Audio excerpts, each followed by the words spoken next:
Greetings, people who really like the accordion, but might be wondering, where is the actual accordion?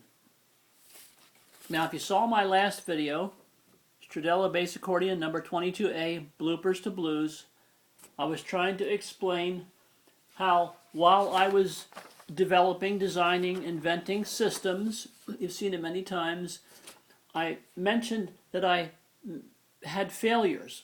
I made many errors. We could call them bloopers.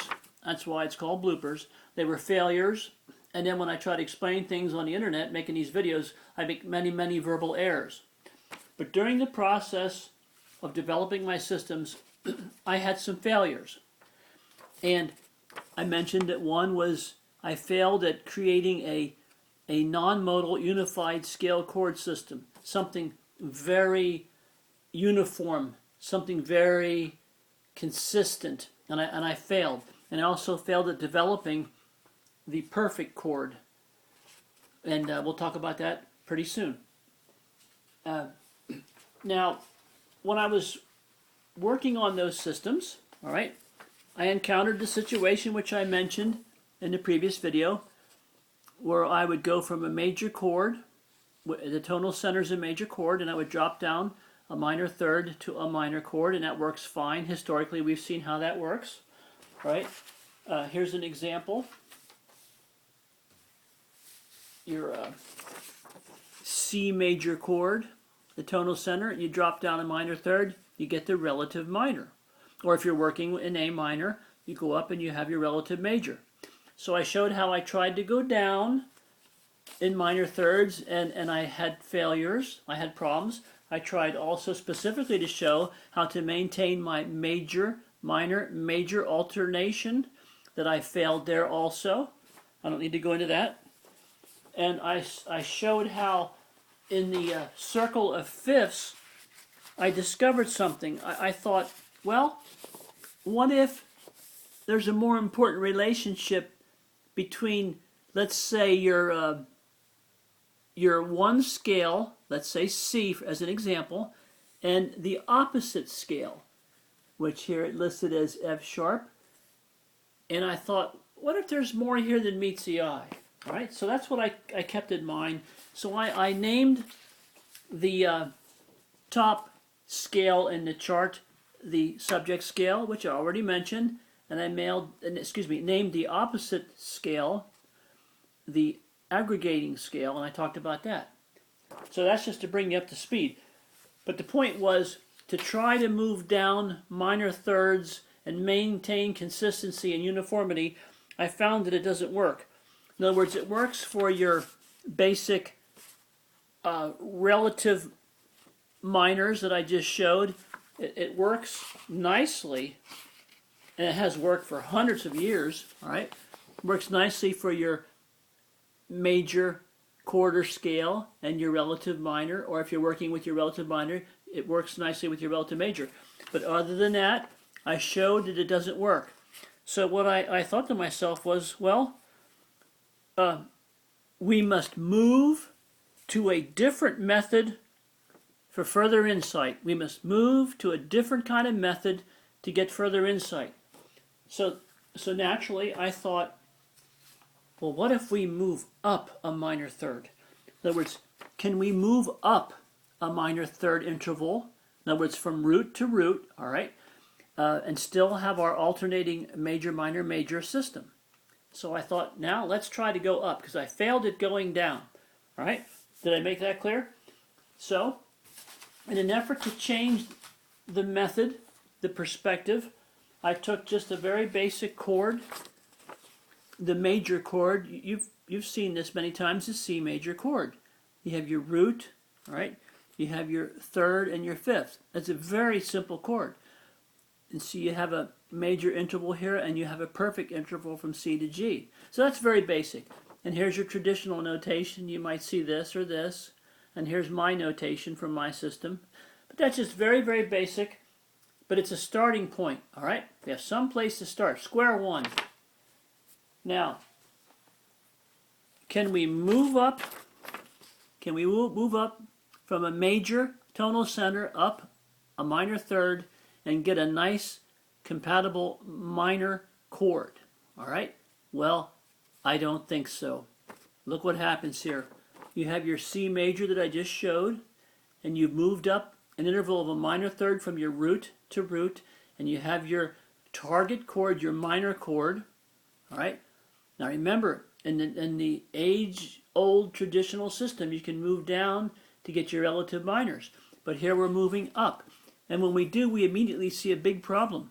You see the E in your root chord, all right, conflicts with the E flat, all right, in your target chord, and you see here the G in your bass chord, your subject chord, conflicts with the G flat in the E flat minor chord. You see there's a problem already. I'm thinking, hey, I already failed, and now I'm quickly failing again. All right? So I thought, how do we get around this? Well, many times I've told you that the harmonic series has been a help, but it's also been a distraction. So I thought, well, you know what? You have here your interval of a fifth here, perfect fifth and perfect fourth. Let's cheat a little bit. Let's try to squeeze something in here and see if it helps us. See if it's a helpful tool. So I invented it's theoretical, of course, the perfect chord. I call it the perfect chord. And you have your C root, your F is your perfect four, and your G is your perfect fifth. So you have perfect interval here, C to F, and a perfect interval here, C to G. It's called the perfect chord. Right? Now, traditionally, you might notate it like this, which there is no such thing, but you might see this, or in my system, you would see it this way. And if it had worked, if I had succeeded at this and not failed, you see, I would have been able to join my perfect chord, my idea, with all the other chord types in my system. You have your augmented, major, minor, dominant, and diminished. So I would have been able to add this to my system, but I held off because it's just theoretical. And I even shared this idea with a cyber friend in Sweden. He's younger than I am, and he's much more intelligent. Yet neither of us have yet to been able to work this out, to make this failure of mine come to fruition and be successful. So we haven't been able to do it. But what I did was, I took the theoretical perfect chord, right? You can see it here, C, F, G, and in my system I would call that the C perfect. You know, all right? And then we move up that minor third. We still move up. We're still looking, and we see we have the E flat minor, E flat, G flat, B flat. These are the tones, right? Well, what happens? Well, I think it's going to work. I think it's going to work. Perfect. You move up a minor third to your target chord, which is a minor. You want to alternate. You don't want to move up perfect to perfect. And you see here, I think it's going to be okay, even if only theoretically. All right, now do you follow me so far? It's a theoretical chord. But when you do that, when you map out those tones, when you map them out on a piece of paper here, a staff paper, all right? Here's your C perfect tones, your C perfect tones, all right? Here's your E flat minor tones. I have them clearly marked. And you get this. This is what you get, right? It's a new perspective. I'm looking at this theoretically.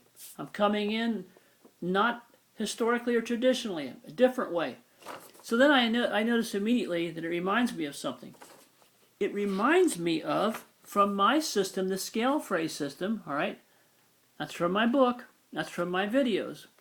I see already that it's almost identical to a scale in my system, which takes one blues scale phrase, combines it with a scale phrase called unusual 7, and I have kind of like a blues scale. Now that's in my book, and I might have already mentioned that.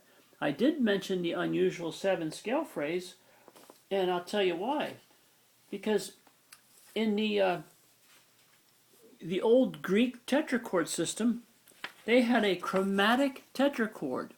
And remember I told you for my scale phrase system, scale setup that I kept the chromatic idea. I kept the chromatic idea of the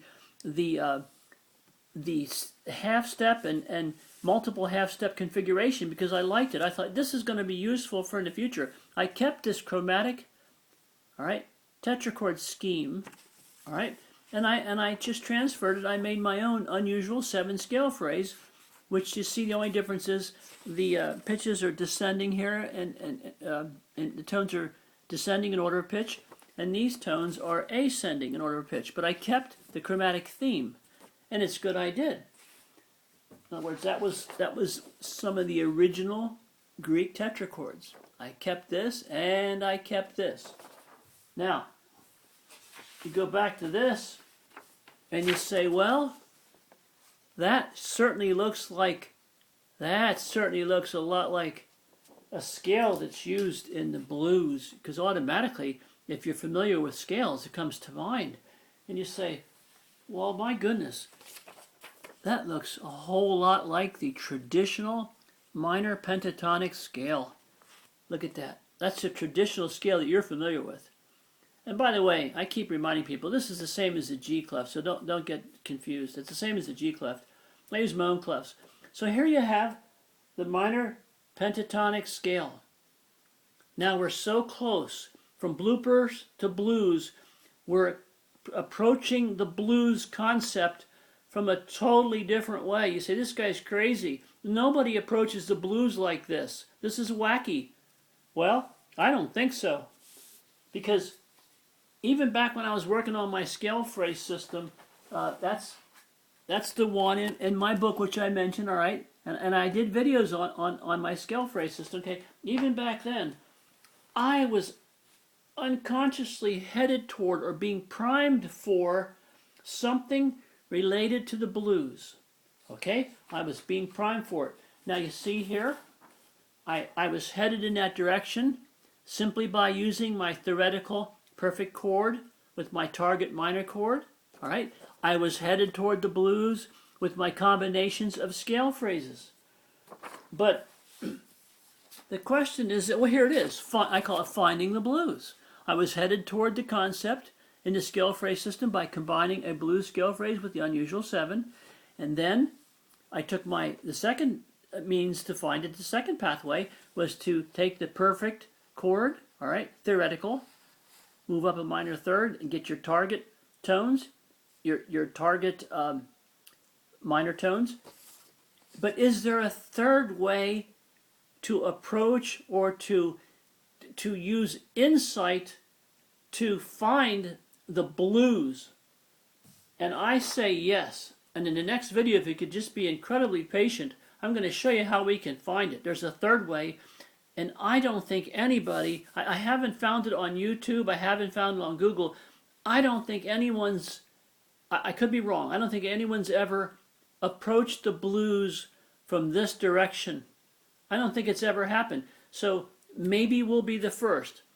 So if you can be incredibly patient and hang in there for the next video or two, I'm going to show you something, and I'm going to show you how it might help you on the accordion. It's called, I call it a shortcut. All right? We'll let you decide if it's good or if it's crazy. Thank you, and good night.